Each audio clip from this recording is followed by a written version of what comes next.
Setelah resmi melaporkan Inara Rusli dan Insanul Fahmi, Wardatina Mawa menjalani pemeriksaan intensif di Polda Metro Jaya sebagai pihak pelapor kasus dugaan perselingkuhan dan perzinahan.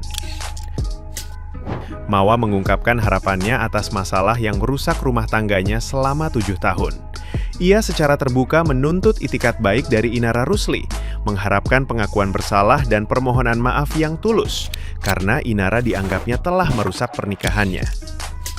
Mawa mengaku merasa lega setelah menjawab semua pertanyaan penyidik, dan ia bertekad untuk tetap melanjutkan proses hukum demi mendapatkan keadilan.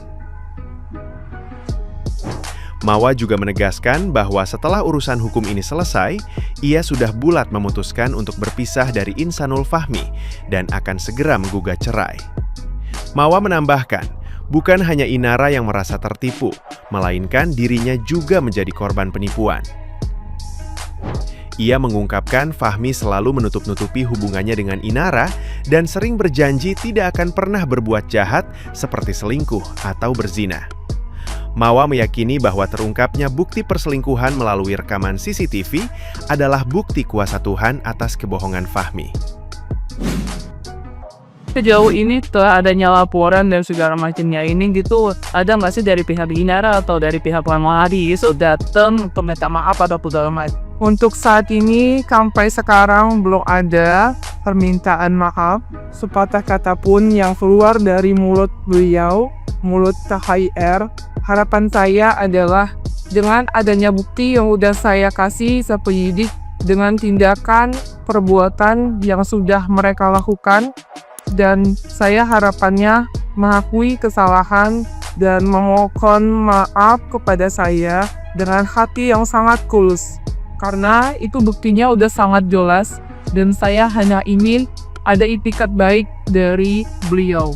Nah, gimana nih menurut netizen yang terhormat? Silahkan berkomentar ya. Langkah terakhir Inara Rusli menyelamatkan karir dan kehidupannya adalah dengan melaporkan Insanul Fahmi.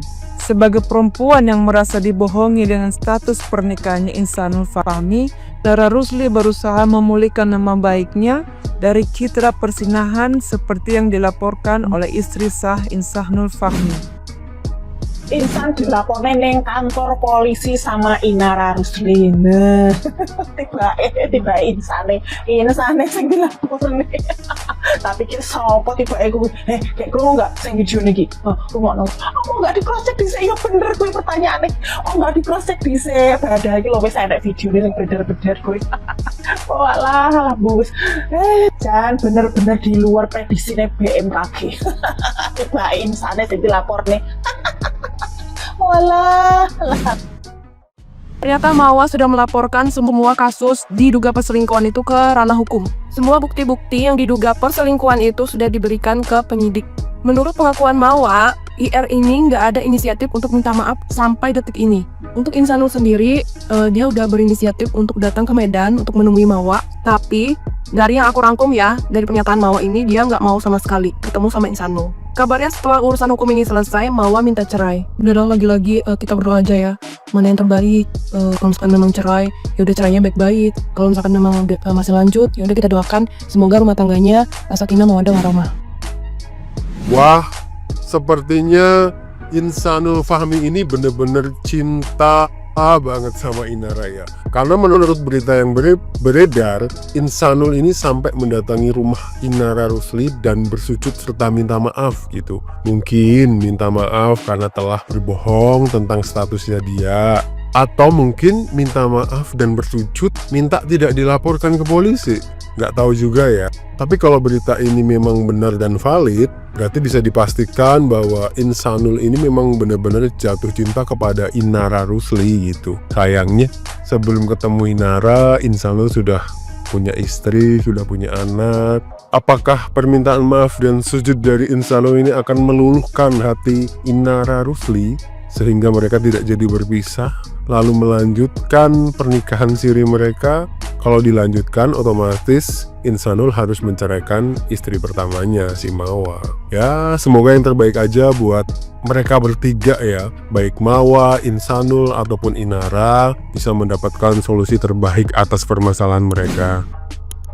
Sumpah ya, aku muak sekali. Semuak nih lihat abang ini. Kayak dia nangis, tapi bukan kayak aku tuh bukan ikutan sedih, malah geli, kan gak sih? Inilah ciri-ciri manusia yang gak bisa komitmen sama satu orang. Ngomong di sini beda, ngomong di sana beda, ngomong di orang lain pun beda gini versinya. Emang orang tuh kok suka bohong, dia bakal selalu bohong untuk menutupi kebohongannya itu. Dibilang kan dia udah nikah kan, tapi di situ dia bilang belum bisa jadi calon yang baik. Berarti kan masih calon kan? Dia bohong tuh sebenarnya kok udah nikah. Terus dia bilang kenapa dia berani sampai nikah siri, karena di 2023 katanya istrinya mengizinkan, membolehkan. Dopaknya kayak kau nih cowok ini nih merasa kau paling ganteng, paling ikut ketok gak kalau kau ini ya? Gram. Kalau peselingkuh ada yang bela, kalau pelakor ada pembela, seolah-olah apa yang mereka lakukan ini ada pembenaran dan sebuah alasan untuk melakukan hal tersebut. Gue malah jadi khawatir. Jangan-jangan entar-entar mah orang kagak mau jadi istri sah. Berbondong-bondong banyak orang jadi peselingkuh dan pelakor. Ya bukannya kenapa-napa ya.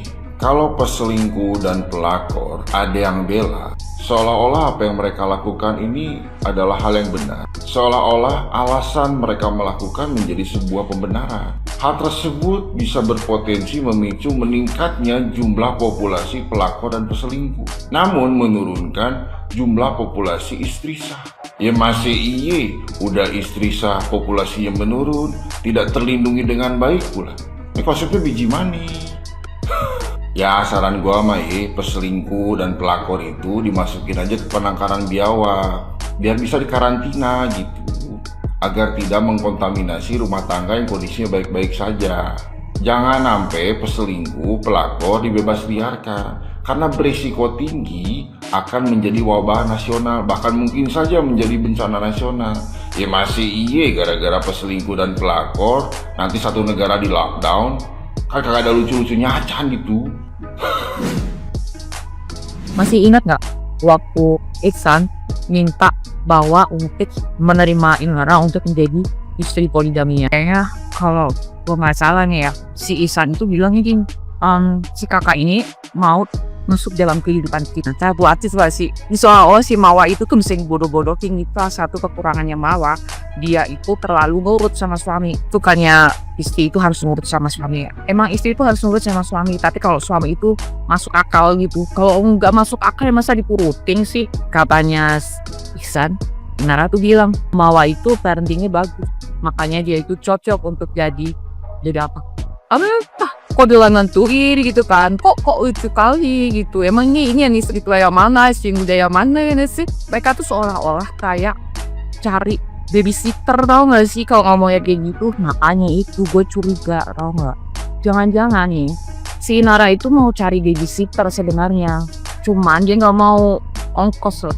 Nasibnya dia, mereka tuh kan katanya Ihsan tuh kan berpotensi untuk menjadi tim poligami. Karena kalau orang lebih muda itu mau sama yang lebih tua itu kan harus menghormati. Jadi kan automatically si muda ini pasti akan dijajah lah ya sama yang lebih tuanya ya. Walaupun sebenarnya istri muda, tapi konstruksinya udah kayak the queen gitu. Kalau akhirnya mereka bekerja sana untuk ngurusin anak, ya yang orang lebih banyak lagi. Terus jadi Semawa nanti suruh ngurusin anaknya. Terus ini harus ngapain? Ya namanya pengantin baru. Misalnya kan istri muda yang lebih sering dipakai. Oh gitu ya. Lucu lagi. Tadi tanya sama dokter Richard, kamu masih sayang nggak sama Mawa? Terus dia jawabnya berbelit-belit banget, nggak. Iya. Bisa-bisanya dia bilang pernikahan tahun pertama sebelum punya anak itu sebenarnya sudah ada masalah. Terus diajarin sama dia. Tapi diajarin apa ya? Nah itu dia, gua nggak tahu.